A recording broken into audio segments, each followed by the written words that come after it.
Hi hello friends, welcome back. இந்த வீடியோவில் முழுக்க வீர தீர சூரா அந்த படத்தோட ரிவ்யூ தான் இந்த வீடியோவில் நம்ம பார்க்க போகிறோம்.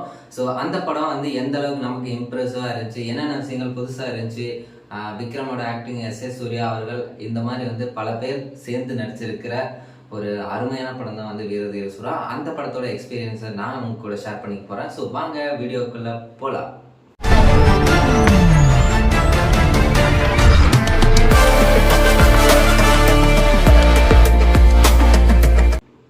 வீர தீர சூரன் டைட்டிலுக்கு ஏற்ற மாதிரி படமும் பக்காவாக இருந்துச்சு அப்படின்னு தான் சொன்னோம். ஓவராலை பற்றி ஃபஸ்ட்டு போய் தரலாம், ஓகேங்களா? முதல்ல வந்து ஜிவி அவர்களை பற்றி ஃபஸ்ட்டு பார்ப்போம்.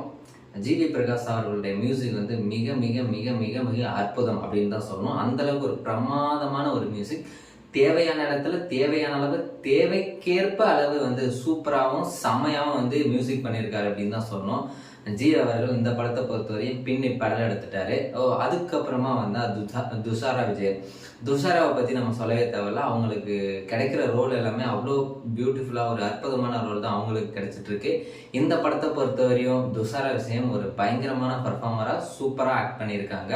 அந்த கேரக்டராகவே வந்து மாறி இருக்காங்க. அந்த கேரக்டருக்கு சூட்டபிளான ஒரு ஆளாக இருந்திருக்காங்க அப்படின்றத எந்த ஒரு ஆச்சரியமும் இல்லை. ரொம்ப அழகான ஒரு சூப்பரான ரோல் தான் அவங்களுக்குமே, ஓகேவா? ஸோ அடுத்தபடியாக வந்து நம்ம யாரை பார்க்கணும் அப்படின்னா, நம்ம சுராஜ் ஷா சம்திங், கேரளா ஆக்டர். அவர் வந்து ரொம்ப அழகாகவும் சூப்பராகவும் நடிச்சிருக்காருங்க. அவர் இன்டர்வியூ பார்க்கும்போதே வந்து அவரோட பேச்சை கேட்டு நான் வந்து ரொம்ப மிரண்டேன் அப்படின்னு தான் சொல்லணும். ரொம்ப அழகாக செம பர்ஃபார்மன்ஸ் அப்படின்னு தான் சொல்லணும். அதுக்கப்புறமா வந்து படத்தில் எல்லா கேரக்டருமே ரொம்ப அழகான சூப்பரான கேரக்டர்ஸ் தான். எல்லாருமே வந்து ரொம்ப நல்ல ஒரு ஆக்டிங்கை வெளிப்படுத்தியிருக்காங்க அப்படின்னு தான் சொல்லணும். அதுக்கப்புறமா முக்கியமாக வந்து எஸ் சூர்யா அவர்கள்.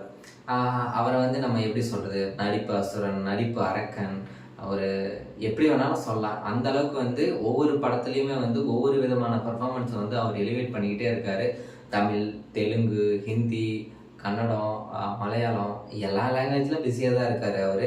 அது எல்லாருக்கும் தெரிஞ்ச விஷயம் தான். ஆனால் இந்த படத்தை பொறுத்தவரையுமே மற்ற படத்தில் இருக்கிற அந்த ஓவர் ஹைப்பாக ஒரு கத்தி பண்ணுவார், அந்த மாதிரி இல்லாமல் ஒரு மாதிரி ஷட்டிலாக பண்ணியிருக்காரு. ஆனால் செமையாக பண்ணியிருக்காரு அப்படின்னு தான் சொன்னோம்.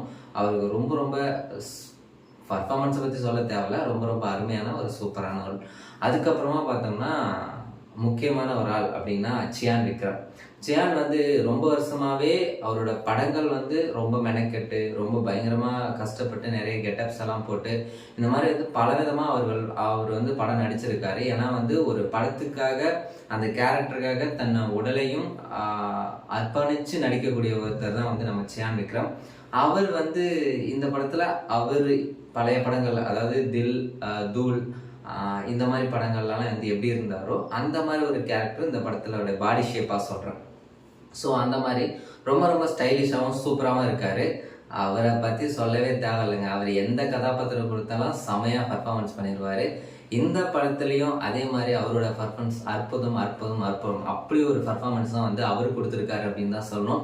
ஸோ சியானை பற்றி ஒவ்வொரு சீனும் வந்து மென்ஷன் பண்ணலாம். ஆனால் படம் முழுக்க சியான் விக்ரம் வராரு. ஒவ்வொரு சீனுமே அவரோட ஃபேஸில் வந்து ஒரு மாதிரியான ஒரு ஆட்டிடியூடை வந்து மெயின்டைன் பண்ணிட்டே வருவார். அது படம் முழுக்க கேரி ஆகுது, செமையாகவும் இருக்குது அப்படின்னு தான் சொல்லணும். அப்புறமா வந்து கடைசியாக நம்ம யாரை பற்றி பார்க்க போகிறோம்னா அருண்குமார் அவர்கள். அதாவது பண்ணையாரும் பத்மினியும், சேதுபதி. அதுக்கப்புறம் பார்த்தோம்னா ஒரு படம் நடுவில் சிந்துபாத் அப்படின்னு சொல்லிட்டு ஒரு படம் கொடுத்தாரு. அதுக்கப்புறம் சித்தா. இது வந்து அவருடைய 5வது படமான வீர தீர சூரன், ஓகேங்களா? இந்த படத்தை பொறுத்தவரையுமே அவர் வந்து அந்த 3 படத்தும், அதாவது பண்ணையாரும் பத்மினியாக இருக்கட்டும், சேதுபதியாக இருக்கட்டும், சிந்துபாத், இந்த 3 படமும் என்ன மைண்ட் செட்டில் எடுத்தாரு அப்படின்றது வந்து அது ஒரு தனி கேட்டகரி. ஆனால் சித்தா படத்துக்கு அப்புறமே அவருடைய டோட்டல் ஃபோக்கஸே வந்து ஸ்க்ரீன் பிளேவாகவும் இருக்கட்டும், ஆக்ட்ரஸோட ஆக்டிங்காக இருக்கும். ரொம்ப ரியலிஸ்டிக்காக இருக்குது. அவர் வாங்கக்கூடிய பர்ஃபார்மன்ஸ் எல்லாமே வந்து வித்தியாசமாக இருக்குது.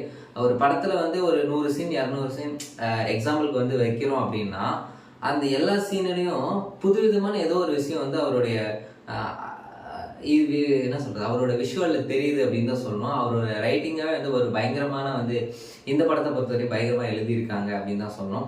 சித்தாவை வந்து அந்த படத்துலேயே எனக்கு அந்த வருஷத்தில் ரொம்ப பிடிச்ச படம் சித்தா அப்படின்னு சொல்லியிருப்பேன்.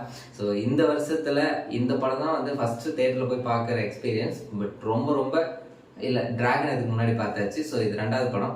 ரொம்ப ரொம்ப அற்புதமான எக்ஸ்பீரியன்ஸு, ரொம்ப அருமையான அழகான சூப்பரான ஒரு படம். கண்டிப்பாக எல்லாரும் குடும்பத்தோடு பார்க்கலாம். ரொம்ப ரொம்ப செமையான ஒரு படம். ஏன்னா ஒரு படம் பார்க்குறோம் அப்படின்னா ஹை மூமெண்ட்ஸ் இருக்கும், அது வந்து நார்மல் தான். ஆனால் இந்த படத்தில் வர ஹை மூமெண்ட்ஸ் எல்லாமே கொஞ்சம் யூகிக்க முடியாத ஒரு ஹை மூமெண்ட்ஸாக இருக்கும் அப்படின்னு வச்சுங்களேன். ஸோ அந்த மாதிரியான சீன்ஸ் எல்லாம் வந்து ரொம்ப பயங்கரமாக எலிவேட் இருந்துச்சு. அப்புறம் லாஸ்ட்டாக ஒரு சிங்கிள் ஷாட்னு நிறைய இடத்துல வந்து மென்ஷன் பண்ணியிருப்பாங்க. அது வந்து உண்மையிலே வந்து பிரமிக்க வகையில் தாங்க இருந்துச்சு. செமையாக இருந்துச்சுங்க. முக்கியமாக கேமரா ஒர்க் வந்து சொல்லி ஆகணும். இந்த படத்தில் கேமரா வந்து வேலை செய்யுது அப்படின்றத வந்து உணர முடிஞ்சு, ஸ்க்ரீனில் தெரிஞ்சுது. ஓ, கேமரா இப்படி யூஸ் பண்ணியிருக்காங்களா, இது பண்ணியிருக்காங்களா அந்த மாதிரி தெரிஞ்சுங்க. உண்மையிலே ரொம்ப ரொம்ப ஆச்சரியமாக இருந்துச்சு. ஆக்சுவலாக வந்து நம்ம படம் பார்க்கும்போது அது ஃபீலிங் தர மாட்டோம். ஆனால் வித்தியாசமாக தெரியும், வித்தியாசமாக இருக்குடா, நல்லா இருக்குடா இது பார்க்கக்கூட, அந்த மாதிரி வந்து நமக்கு தெரியும். அந்த மாதிரி ஒரு ஒர்க் தான் வந்து கேமரா ஒர்க்கும் இருந்துச்சு. ஆக மொத்தத்தில் படம் எப்படி இருந்துச்சு நீங்கள் எல்லாருமே கேட்கலாம். படம் என்னையை பொறுத்தவரையும் வந்து செமையாக இருந்துச்சு. இதுக்கு முன்னாடி விக்ரம் படங்கள் வந்த படங்கள் வந்து உங்களுக்கு ஏதாவது வந்து மாற்று கருத்துக்கள் அந்த மாதிரியெல்லாம் இருக்கலாம். ஆனால் வந்து கண்டிப்பாக ஜெனுவனாக இந்த படத்தை பொறுத்தவரையுமே வந்து ஒரு செமையான ஒரு படம் அப்படின்னு தான் சொல்லணும். ஏன்னா ஸ்டார்டிங் ஆரம்பத்துலேருந்தே எண்டு வரையுமோ ஒரு ஸ்டோரி லைனுக்குள்ளே அப்படியே இன்டர்லிங்க் ஆகி அப்படியே ஒரு மாதிரி போயிட்டே இருக்கும். படம் முழுக்க போயிட்டே இருக்கும். லாஸ்ட்டில் வந்து ஒரு பாட்டும் யூஸ் பண்ணியிருக்காங்க, தூள் படத்தில் இருந்த பாட்டு. Okay fine. அது வந்து படத்தை அஃபெக்ட் பண்ணிச்சா அந்த மாதிரி கேட்டால் அது வந்து சும்மா கொஞ்ச நேரம் வருது, அது அப்படியே போயிடுது. ஆனால் நல்லா இருக்குங்க.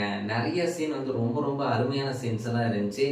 படம் முழுக்கவே வந்து ஒரு நல்ல ஒரு எக்ஸ்பீரியன்ஸை கொடுத்துச்சு அப்படின்னு தான் சொல்லணும். உண்மையிலே மொத்தத்தில் அந்த படம் எப்படி இருக்குன்னா ஒரு சூப்பரான படம். ஃபேமிலி ஒரு என்டர்டெய்னர், எல்லாருமே தாராளமாக குடும்பத்தோடு போய் பார்க்கலாம். கண்டிப்பாக போய் பாருங்கள், நீங்கள் கண்டிப்பாக என்ஜாய் பண்ணுவீங்க. அந்த வகையில் தான் வந்து இந்த படத்தை எடுத்திருக்காங்க. இந்த படத்தோட அடுத்தடுத்த பாகங்களுக்கு வந்து நான் ரொம்ப ரொம்ப ஆவலாக வெயிட் பண்ணுறேன்.